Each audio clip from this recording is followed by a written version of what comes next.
जब आप देखिए सेल्फ स्टडी से या फिर खुद से पढ़ते हैं, तैयारी करते हैं, तो ये दोनों चीज़ें बहुत ही इम्पोर्टेंट होती हैं आपके लिए। उसके बाद से आप बिना कोचिंग के तैयारी करना चाहते हैं तो बेसिकली आप 5 से 7,000 रुपए आप मिनिमम जो है अपने पास रख लीजिए। लेकिन मैं फिर से एक बात कहना चाहता हूँ कि इनके जो है कंट्रोवर्शियल और बेकार वीडियो, मैं सीधे कहूँगा कि बेकार वीडियो जो हैं, जिससे कोई भी लेना देना नहीं है आपके पढ़ाई से रिलेटेड, वो वीडियोज़ बिल्कुल भी मत देखा करिए। Hello everyone, welcome to the student. पिछले कई दिनों से मैं वीडियोस अपलोड नहीं कर रहा था और बहुत दिनों बाद मैं ये वीडियोस अपलोड कर रहा हूँ और ये डिटेल वीडियो है रेलवे ग्रुप डी को लेकर के। इनके एग्ज़ाम जो है 2024 की वैकेंसी का वो चल रहा है और 2025 की वैकेंसी का नोटिफिकेशन भी जल्द आ जाएगा। एक शॉर्ट नोटिस तो आ चुका है कि कितनी वैकेंसी आने वाली है, लगभग 22,000 के आसपास में वैकेंसी उसमें रहने वाली है। तो उसके बारे में आपको पहले से पता हो चुका होगा। समय के साथ देखिए प्रिपरेशन बहुत ही ज़्यादा कठिन होता जा रहा है। लड़के अब बहुत अच्छे से तैयारी कर रहे हैं और वैकेंसी जब धीरे धीरे कम होती जाती है तो तब आपको स्कोर ज़्यादा लाना होता है। और पहले जो सिलेक्शन 60 नंबर 62 नंबर के आसपास में हो जाते थे, अब वो जो स्कोर है 70 नंबर 75 नंबर, और एएलपी में अभी आपने देखा लगभग लगभग 80 के आसपास में जो स्कोर लड़के लाए हुए थे उनका सिलेक्शन हुआ है। टेक्नीशियन में भी लड़के जो 78 नंबर 80 नंबर प्लस लड़के लाए उनका सिलेक्शन हो गया। तो ऐसे में क्या है कि अपना समय कम बर्बाद करते हुए कैसे हम जो है बिना कोचिंग के भी तैयारी कर सकते हैं। ग्रुप डी के आने वाले जो वैकेंसी है उसके लिए हम कैसे अभी से तैयारी कर सकते हैं, उसके बारे में मैं डिटेल में इसमें बताऊंगा। एग्ज़ाम सिलेबस क्या है, बुक्स कौन सी पढ़नी चाहिए। मेरा मेन फोकस हमेशा रहता है हर एक वीडियोज़ में कि आप लोग सेल्फ स्टडी के माध्यम से अपनी तैयारी करिए, क्योंकि आज के समय में रिसोर्सेज की कोई भी कमी नहीं है। आप देश के किसी भी कोने में अगर आप रहते हो, घर में रहते हो, कहीं भी आपको जाने की भी ज़रूरत नहीं है। अगर आपके अंदर लगन है, डिसिप्लिन है, तो आप बिना कोचिंग के भी तैयारी कर सकते हैं।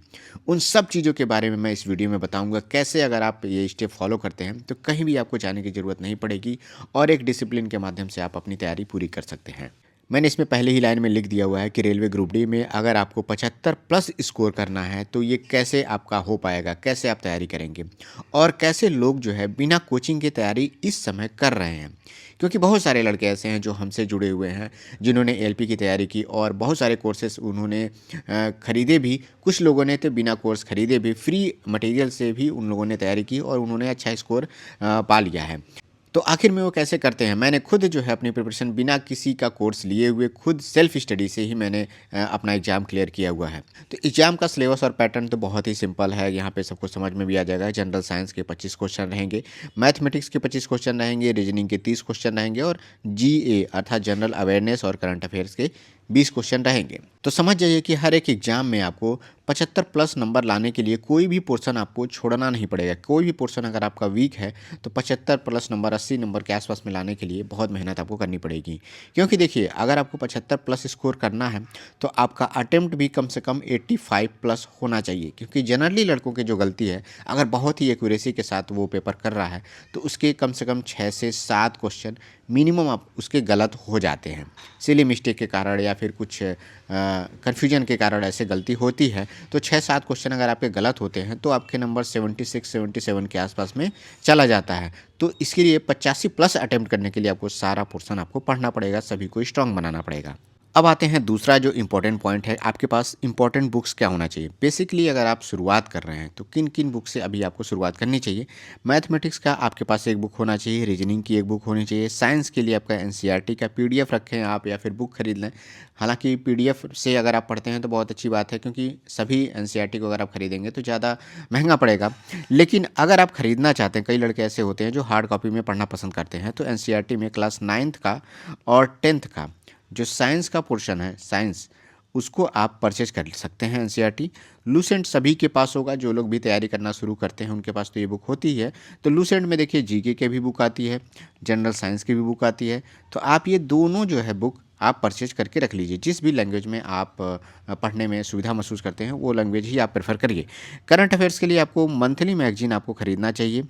कुछ लड़के ऐसे होंगे जो अब से शुरुआत कर रहे होंगे तो उनसे मैं कहूँगा कि पिछले 6 महीने का भी 6 मंथली मैगजीन भी आप खरीद करके रख लीजिए। कोई ज़रूरी नहीं है कि जब आप तैयारी करना शुरू करते हैं, उसी महीने से जो करंट अफेयर बन रहा है वही आपके एग्ज़ाम में आए। उसके 6 महीने पहले से आपको तैयारी करनी पड़ेगी। लेकिन कुछ लड़के ऐसे होंगे जो मंथली मैगज़ीन पहले से खरीद के रखे होंगे, तो उसको आप रिवाइज़ करेंगे। अब आते हैं जनरल नॉलेज की भी एक बुक आपके पास होनी चाहिए। ये बुक ऐसी होनी चाहिए कि जिसमें रेलवे के प्रीवियस ईयर क्वेश्चन के आए हुए का कलेक्शन हो। तीसरा इंपॉर्टेंट पॉइंट ये है कि ऑनलाइन कोर्सेज़ और यूट्यूब चैनल्स।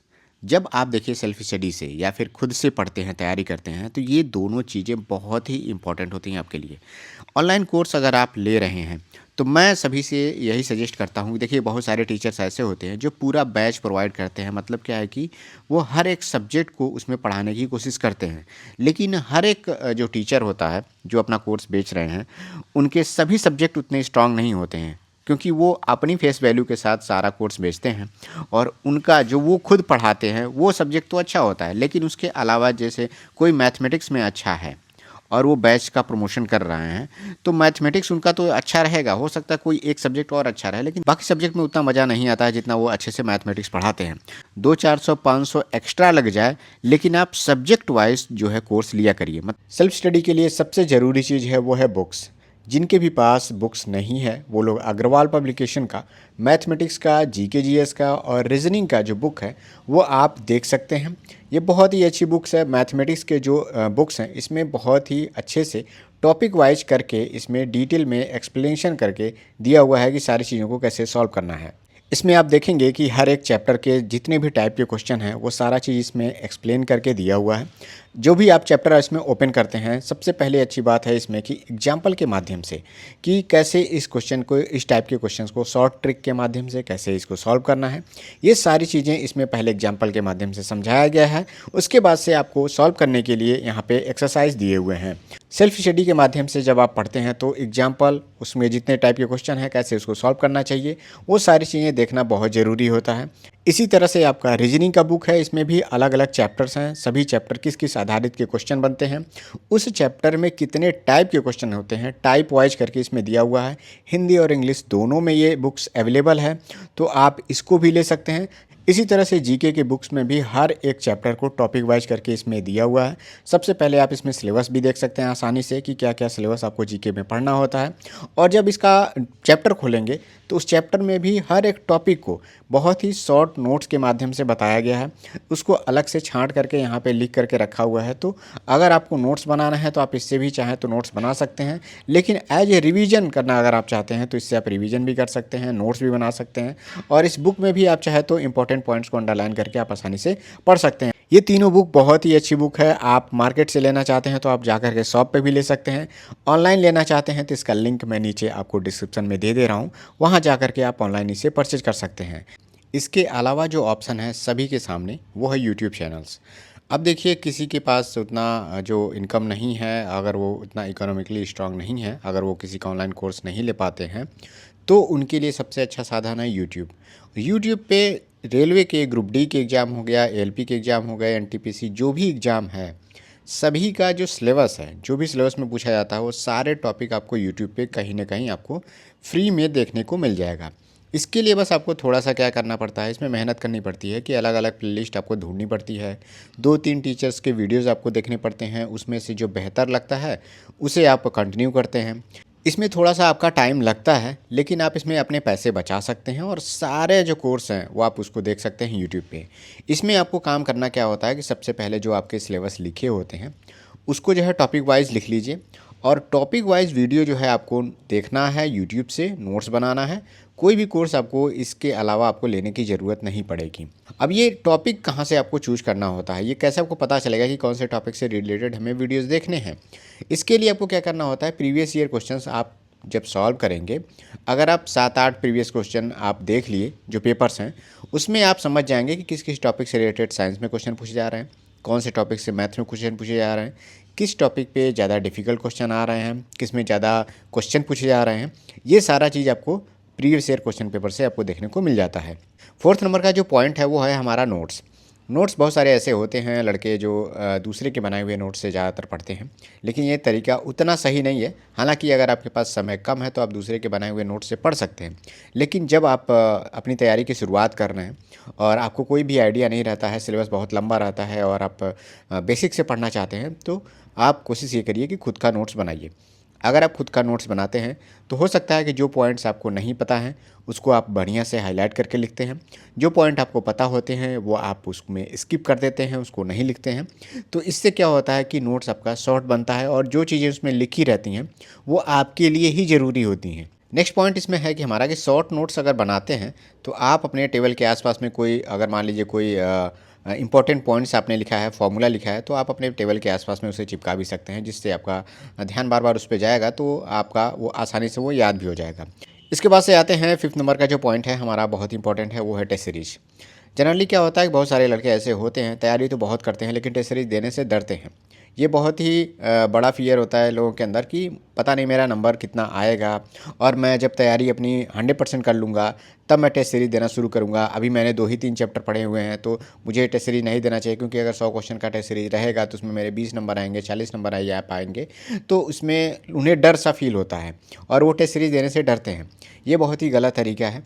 मैं कहता हूँ कि अगर आप 2 हफ्ते तक किसी भी एग्ज़ाम की तैयारी कर लिए हैं, 2 हफ्ते 3 हफ्ते तक, तो आपको टेस्ट सीरीज़ देना शुरू कर देना चाहिए। लगभग अगर आपने 20% सिलेबस कंप्लीट कर लिया है तो आपको टेस्ट सीरीज़ की शुरुआत कर देनी चाहिए। अब होता क्या है इसमें कि जब भी आप टेस्ट सीरीज़ की शुरुआत करें, शुरुआती दौर में आपको क्या करना है कि इसमें आपको एनालिसिस के लिए इसके लिए अलग से नोट्स बना करके रखने की ज़रूरत है।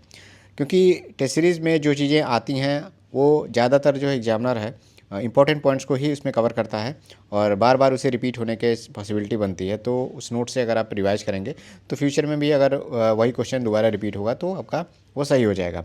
और जब आप शुरुआत में टेस्ट सीरीज़ दे रहे हैं तो कभी भी आप गेस मत लगाया करिए, क्योंकि अभी क्या है कि आपको सीखने की या पढ़ने की ज़रूरत है।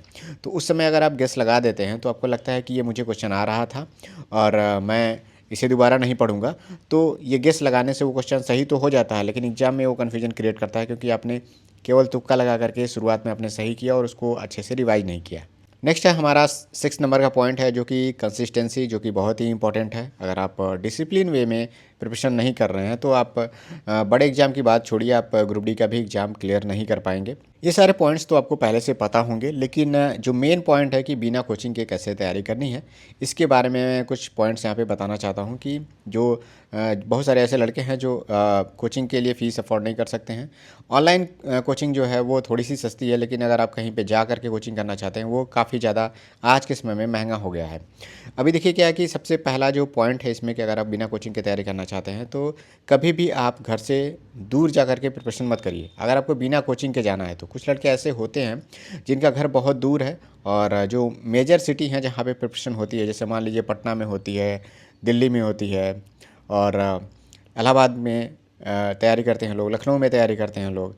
तो ये जो मेजर सिटी हैं वहाँ पे जा कर के तैयारी करते हैं लोग और वहाँ पे कोचिंग नहीं कर रहे हैं, वो लोग सेल्फ स्टडी ही कर रहे हैं, या फिर अगर उन्होंने कोचिंग 2-3 महीने का लिया हुआ है और वो उनका टाइम कंप्लीट हो चुका है 2-3 महीने, तो भी वो वहाँ पे रह के तैयारी कर रहे हैं। जिनका घर इन मेजर सिटी के आसपास में है तो कोई बात नहीं है, लेकिन कुछ लोगों के घर बहुत ज़्यादा दूर होंगे, तो बहुत ज़्यादा दूर जा कर के आपको तैयारी नहीं करने की ज़रूरत है। आज के समय में ऑनलाइन फैसिलिटी इतनी बढ़िया है कि आप देश के किसी भी कोने से आप तैयारी कर सकते हैं।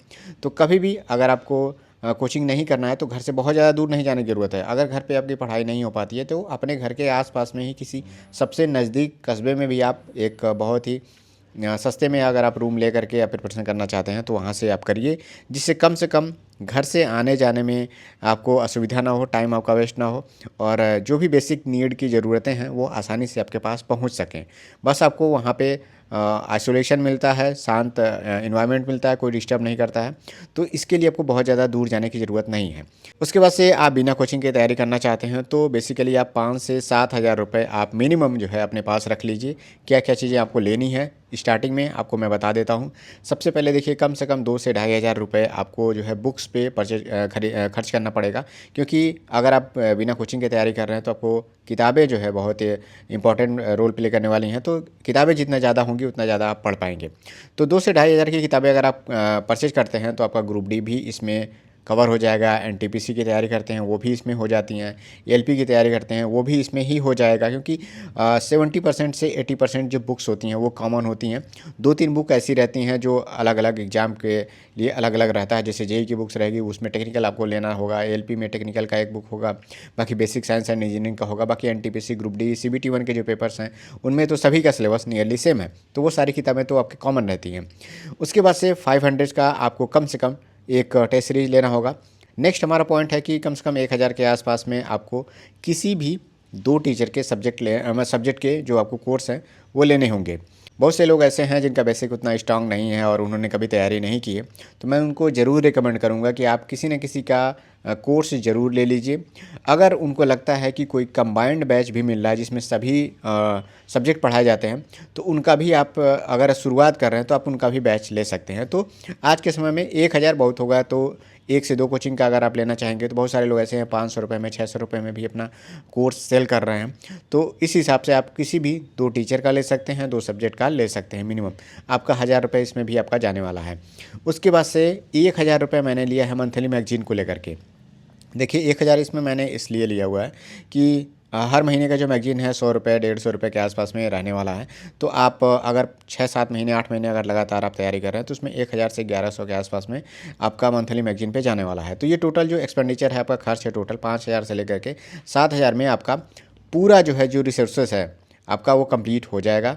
और इसमें आप खुद से बिना कोचिंग के आप तैयारी कर सकते हैं। इसके बाद से आपको वीकली टारगेट बनाना चाहिए। हमेशा जो स्टूडेंट होता है, कभी कभी मैं देखता हूँ कि वो डेली जो है अपना टाइम टेबल बनाते हैं। ठीक है, डेली टाइम टेबल बनाते हैं और वो लिखते हैं कि मुझे 1 घंटा 2 घंटा मैथ पढ़ना है, 1 घंटा रीजनिंग पढ़ना है और जीके जीएस पढ़ना है। वो टाइमिंग डिसाइड करते हैं। ये टाइमिंग से जो डिसाइड करते हैं पढ़ने के लिए, वो कभी उतना ज़्यादा सक्सेसफुल नहीं होता है। हमेशा आप जो है कि चैप्टर डिसाइड करिए कि इस वीक में मुझे ये 1 या 2 चैप्टर मुझे कंप्लीट कवर करना है। और इस 1 या 2 चैप्टर को, जिस सब्जेक्ट का आपने चुना हुआ है, उसको आप ब्रेक करिए कि डेली में मैं कितना टॉपिक इसमें कवर करूँगा। तो डेली आप टारगेट बनाएंगे तो आपका वीकली टारगेट जो भी आप वीकली टारगेट बनाते हैं वो मैक्सिमम करके बनाइए कि इतना अधिक से अधिक मैं पढ़ सकता हूँ। लेकिन उसका अगर आप 70% भी कंप्लीट कर लेते हैं तो आप समझिए कि आपने उस वीक का जो टारगेट है वो बहुत अच्छे से कवर किया है। क्योंकि होता क्या है कि अगर आप डेली प्लान बनाते हैं तो अभी आज आपने जो पढ़ाई किया, अगर मान लीजिए मैथमेटिक्स में आज आपने 100 क्वेश्चन सॉल्व किया, हो सकता है कल आप 50 क्वेश्चन भी सॉल्व कर पाएँ। तो ये जो फ्लक्चुएशन है वो डेली टारगेट में कंप्लीट नहीं हो पाता। इसीलिए हम कहते हैं सभी लड़कों से कि वीकली टारगेट पे ज़्यादा आप फोकस रहा करिए। जैसे मैं एएलपी को लेकर के मैं हमेशा वीकली टारगेट बना करके देता हूँ, और 1 वीक में नहीं, मैं 10 दिन का टाइम देता हूँ, मिनिमम 10 से 11 दिन का टाइम दे देता हूँ। और इतने में भी जो लड़के हैं जो पूरा टारगेट कंप्लीट नहीं कर पाते हैं, तो समझिए वो उतना ज़्यादा सीरियस नहीं है। तो मैं चाहूँगा कि अगर आप कमेंट में बताएंगे, बोलेंगे, तो मैं ग्रुप डी का भी वीकली टारगेट लेकर के आ जाऊँगा, कि जिससे आपको ये पता चल सके कि जो जो सब्जेक्ट से कौन कौन से टॉपिक हैं वो आपको पढ़ना चाहिए। और धीरे धीरे करके आप 5-6 वीक का अगर आप टारगेट मैं जो बताता हूँ उसको अगर आप कंप्लीट करते हैं तो उसके बाद से कोई भी वीकली टारगेट मुझे देने की ज़रूरत नहीं पड़ती है। वो खुद ही आप जो है अपने से डिसाइड कर लेते हैं कि मुझे ये चैप्टर आप पढ़ना चाहिए अगले वीक में। और आपका जो टारगेट है वो कवर जब होने लगता है तो थोड़ा कॉन्फिडेंस आपके अंदर आने लगता है और टेस्ट सीरीज में आपके मार्क्स बढ़ने लगते हैं। तो अगर आप कहेंगे कमेंट सेक्शन में तो मैं ग्रुप डी को लेकर के भी वीकली टारगेट आपके सामने लेकर के आ जाऊँगा। 4th नंबर का जो पॉइंट है, अगर आप सेल्फ स्टडी से पढ़ रहे हैं तो सबसे पहला काम आप करिए कि प्रीवियस ईयर जो क्वेश्चन पेपर है उसमें से कम 30+ जो है पेपर आप सॉल्व करिए। अब ये पहले नहीं सॉल्व करना है, कि करना क्या है कि आपको पहले शुरुआत में 7-8 पेपर आप देखिए। 7-8 पेपर अगर आप देखेंगे तो उससे क्या होगा कि आपको आइडिया लग जाएगा कि क्या क्या चीज़ें मुझे पढ़नी है। उसके बाद से क्या करिए कि हर एक वीकली टारगेट में आप 2 से 3 पेपर आप जो है प्रीवियस ईयर क्वेश्चन को इंक्लूड करिए। बाकी साथ ही साथ आप सब्जेक्ट को भी पढ़िए, चैप्टर्स को भी पढ़िए और करंट अफेयर्स को भी पढ़िए। सारा आपको वीकली टारगेट में लेकर के चलना चाहिए। उसके बाद से 5th नंबर का पॉइंट है कि अगर आप सेल्फ स्टडी से पढ़ रहे हैं तो आपको यूट्यूब चैनल के बारे में पता होना चाहिए। यूट्यूब चैनल्स कैसे फॉलो करना चाहिए, बहुत सारे लड़के हैं, मुझे लगता है कि 70 से 80% लड़के ऐसे होते हैं जो तैयारी करते हैं, उन्हें आइडिया नहीं होता कि कैसे उसे फॉलो करना चाहिए। क्योंकि बहुत सारे लोग ऐसे हैं कि यूट्यूब चैनल पे देखेंगे आप कि पढ़ाने वाले टीचर्स अच्छे हैं और वो पढ़ाते भी हैं, लेकिन ज़्यादातर जो उनके बेकार के वीडियोज़ होते हैं, वो टीचर अच्छे हैं लेकिन फिजूल वाले जो वीडियोज़ वो बनाते हैं तो उन पर व्यूज़ ज़्यादा आते हैं, वो मिलियंस व्यूज़ पा जाते हैं उसमें, और जो उनके पढ़ाए हुए वीडियोज़ हैं उसमें ज़्यादा उन्हें व्यूज़ नहीं मिलता है। तो वो लोग भी जानबूझ के जो है उसी तरह से डिस्ट्रैक्ट करने वाले वीडियोज़ पे भी ज़्यादा वो फोकस रहते हैं, क्योंकि उन्हें भी व्यूज़ चाहिए। आप लोग उनके पढ़ाए हुए कंटेंट को उतना देखते नहीं हैं, उतना शेयर नहीं करते हैं, और जो कंट्रोवर्शियल वीडियोज़ होते हैं वो ज़्यादा वो लोग शेयर करते हैं। तो इससे क्या होता है कि वो लोग उधर शिफ्ट होते रहते हैं। तो मैं कहूँगा कि जो भी चैनल आप फॉलो करिए, कि जब भी जो भी टॉपिक देखिए आप उसका थंबनेल ही देखिए, उससे आपको आइडिया लग जाएगा कि इस वीडियो से मेरा पढ़ाई से रिलेटेड, मेरे टारगेट से रिलेटेड कोई भी लेना देना नहीं है। तो वो वीडियो आप बिल्कुल भी उसे देखिए ही मत, क्योंकि ज़्यादा आप इस वीडियोज़ को देखते हैं, ज़्यादा टाइम देते हैं, तो वो सजेशंस में भी आते हैं। बहुत लंबे समय से स्टडी आईक्यू को फॉलो करता हूँ, बहुत शुरुआत में ही 2016 से ही मैं फॉलो करता हूँ, क्योंकि ज़्यादातर इसमें जो है वीडियोज़ रहते हैं वो इधर उधर के कंट्रोवर्शियल वीडियोज़ नहीं रहते हैं।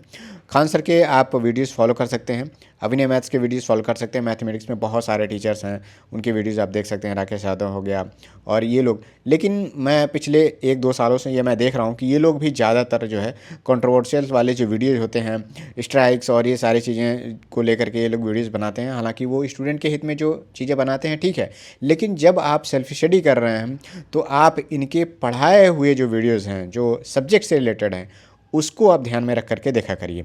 जो साइंस मैग्नेट एक चैनल है नीरज सर का, तो उनको आप देख सकते हैं। राकेश यादव सर का जो मैथमेटिक्स का चैनल है उसको देखिए। मैं जो भी चैनल इसमें बताया है मैंने, इसके अलावा भी बहुत सारे चैनल हैं जो बहुत ही बेहतर तरीके से वो पढ़ाते हैं। लेकिन मैं फिर से एक बात कहना चाहता हूँ कि इनके जो है कंट्रोवर्शियल और बेकार वीडियो, मैं सीधे कहूँगा कि बेकार वीडियो जो हैं, जिससे कोई भी लेना देना नहीं है आपके पढ़ाई से रिलेटेड, वो वीडियोज़ बिल्कुल भी मत देखा करिए। 6 नंबर का जो पॉइंट है कि आपको समझ लेना चाहिए कि अगर आप तैयारी करना चाहते हैं तो क्या क्या पॉइंट को आपको समझना है, कि डेली आपको कम से कम 5 से 6 घंटे आपको स्टडी टाइम देना ही पड़ेगा। 2 से 3 सब्जेक्ट ही मैक्सिमम एक दिन में पढ़िए, सारा सब्जेक्ट आपको पढ़ने की ज़रूरत नहीं है। अगर आप 2 सब्जेक्ट के अच्छे खासे सिलेबस आप कंप्लीट कर लेते हैं तो आप समझिए कि आपने दिन में अच्छा पढ़ाई किया है। लेकिन केवल एक सब्जेक्ट को ही एक दिन में मत पढ़ा करिए, कम से कम 2 सब्जेक्ट या 3 सब्जेक्ट आप डेली आप उठाया करिए। पहले वीक में आपने यहाँ पे देखा होगा कि 6-7 आप प्रीवियस ईयर क्वेश्चन आपको सॉल्व करना ही है, जिसमें आपको पैटर्न और लेवल का अंदाज़ा लग जाता है। उसके बाद से सभी सब्जेक्ट के एक एक जो इजी चैप्टर हैं उसको कवर करना है। मतलब अगर आप वीकली टारगेट बनाते हैं तो हमेशा जो है पहले वीक दूसरे वीक में आप उस सब्जेक्ट से इजी जो चैप्टर हैं वो पहले कवर करिए, और नोट्स जो है हर स्टेप पे जहाँ से भी आप पढ़ रहे हैं आप सिंपली आप उसका शॉर्ट नोट्स जरूर बनाया करिए। उसके बाद से टेस्ट सीरीज आपको कम से कम 2 वीक के बाद देना शुरू कर देना चाहिए। 2 वीक में मैं मान के चलता हूँ कि हर एक सब्जेक्ट से 1 से 2 चैप्टर तो मिनिमम आपका कवर हो ही जाता है। नेक्स्ट हमारा है डेली वीडियो लेक्चर आपको देखने हैं, 1 घंटा से लेकर के 2 घंटा। बिल्कुल अगर आपने किसी का कोर्स लिया हुआ है तो वो भी आपको देखना चाहिए। ध्यान रहे ये स्टडी टाइम के अलावा मैं बात कर रहा हूँ। अगर आपको सेल्फ स्टडी करना है तो कम से कम 5 से 6 घंटे खुद पढ़ना होगा, वीडियो लेक्चर के अलावा मैं बात कर रहा हूँ। नेक्स्ट है हमारा साइंस का जो डेली एक टॉपिक है वो वीडियो आपको देखना चाहिए। कोशिश करिए अगर आप साइंस से रिलेटेड वीडियो देख रहे हैं तो वीडियो बहुत ही लेंदी ना हो।